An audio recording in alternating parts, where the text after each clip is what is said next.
flare stars. In a star, there are some gases, and they're getting hotter because it is pressing together through its own gravitational constriction, because it's pressing onto itself, it's falling onto itself. It gets hotter. And when it gets a bit hot, then they're ionizing. And they're becoming plasma, these gases. They are losing an electron. They shatter apart. It's hot, but they shatter apart. Normally, atoms are neutral. They have the same amount of protons as electrons on the shells. They are neutral. Now they lost an electron. And now they have too much protons than electrons, so they are too positive.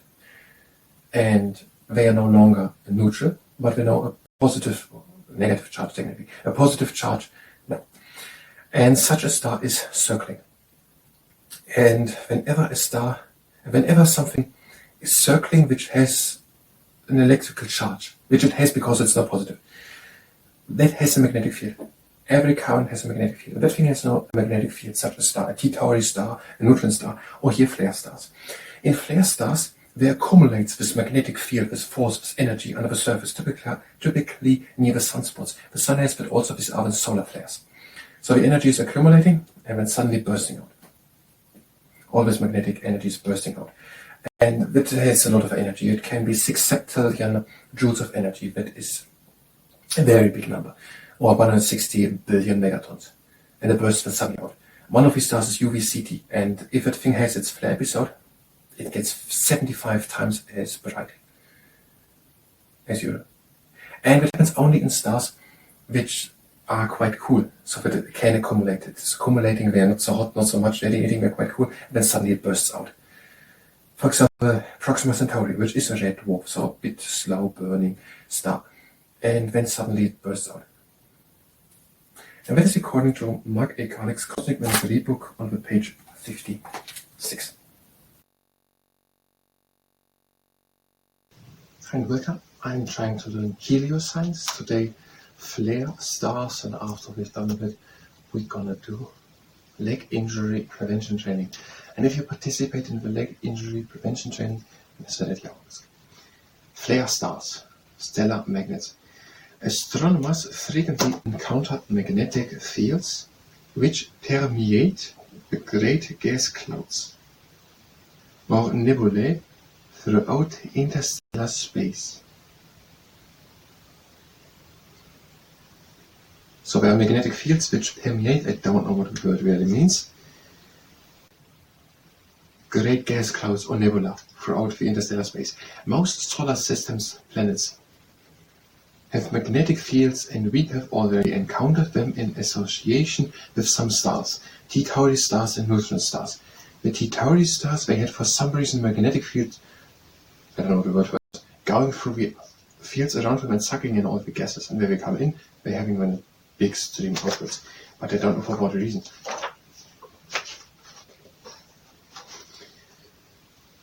As the star rotates, its magnetic field lines are directed through this disk. Yes, I know why.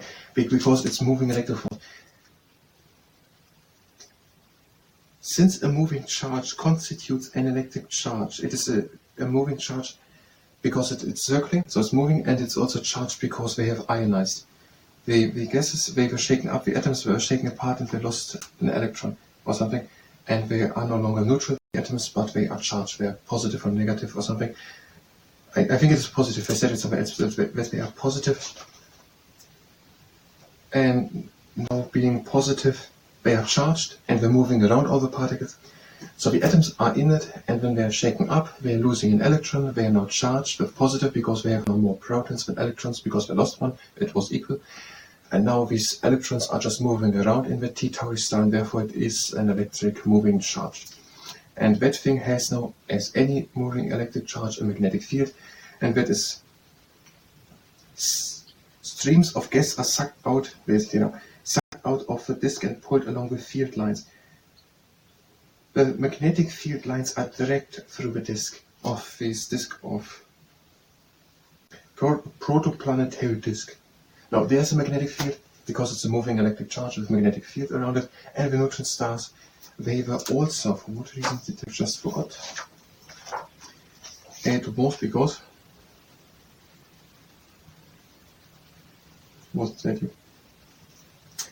in addition, They have super amplified magnetic fields, 10 billion times stronger than a fridge magnet.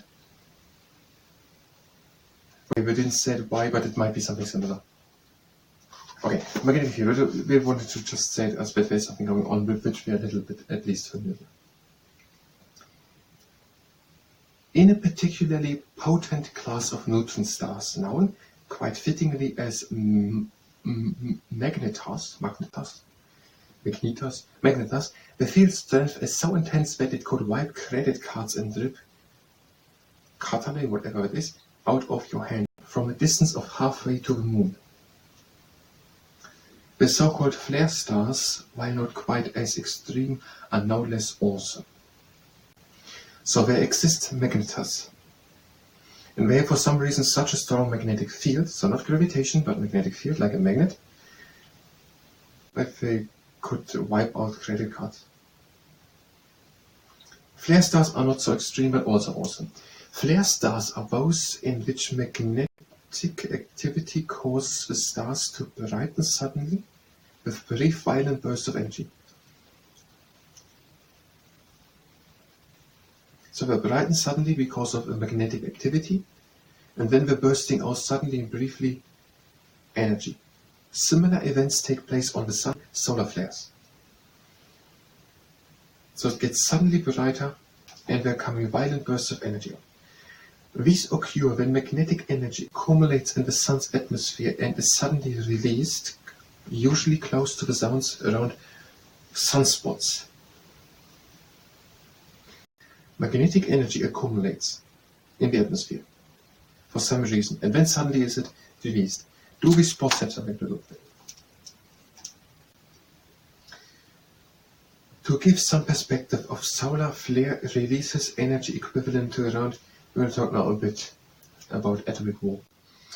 To give some perspective, a solar flare releases energy equivalent to around 160 billion megatons, or 8 billion Hiroshima-strength nuclear warheads. So one single solar flare has the energy of 8 billion times which strength which the atomic bomb had, which was dropped onto Hiroshima in the Second World War. Yet the Sun is a fairly sedate star. In proper flare stars, the magnetic fields are typically 1,000 times stronger than the Sun's. So they are 1,000 times stronger than the Sun's, and already the Sun's were so strong. During a flare, the star jettisons, whatever it is, vast quantities of subatomic particles into space at speeds approaching that of light. Okay, it is accumulating there, and suddenly subatomic particles are jettisoned out into space at almost the speed of light, and the star's luminosity increases drastically. One example, a star called UVCT emits up to 75 times its normal amount of light during a flare episode.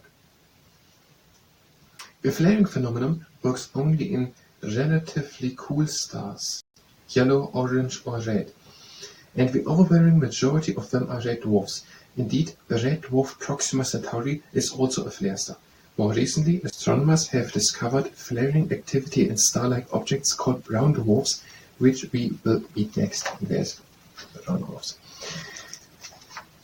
Now, we didn't say really how it worked, but my assumption is that it isn't warm enough there. For some reason, it is stopped there, it's halted, it accumulates, and then comes out.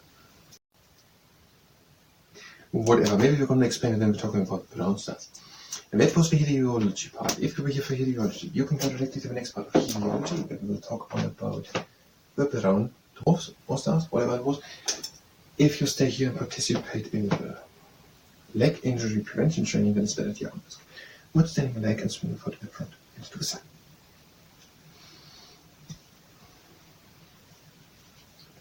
And the other foot in front and to the side. And the foot in front and back. And the other foot front and back.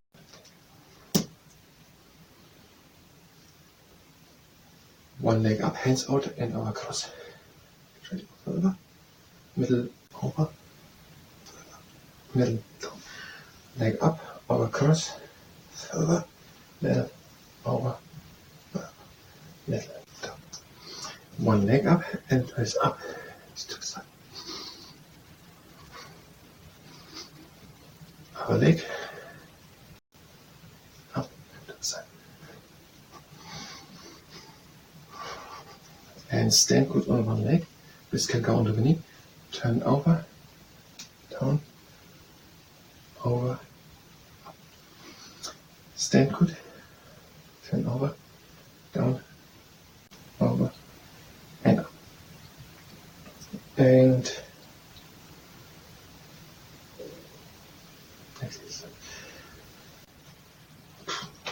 heel onto the ground, lift the heel off the ground, place the hand onto the ground. Don't do it if you're pregnant.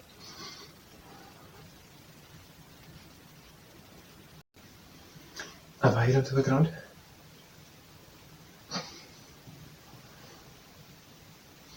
And the clock. Stay good and reach the heel always to imaginary 90-minute intervals on an imaginary dial, while the other knee goes always a bit down. With the other leg to 12 o'clock and 1:30 and 3, 10:30 and 9 o'clock, 7:30, 6 o'clock, 4:30 and 3 o'clock. And now one leg up and down, the other one up and down.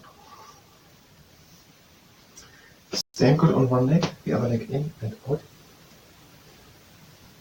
And move the whole body.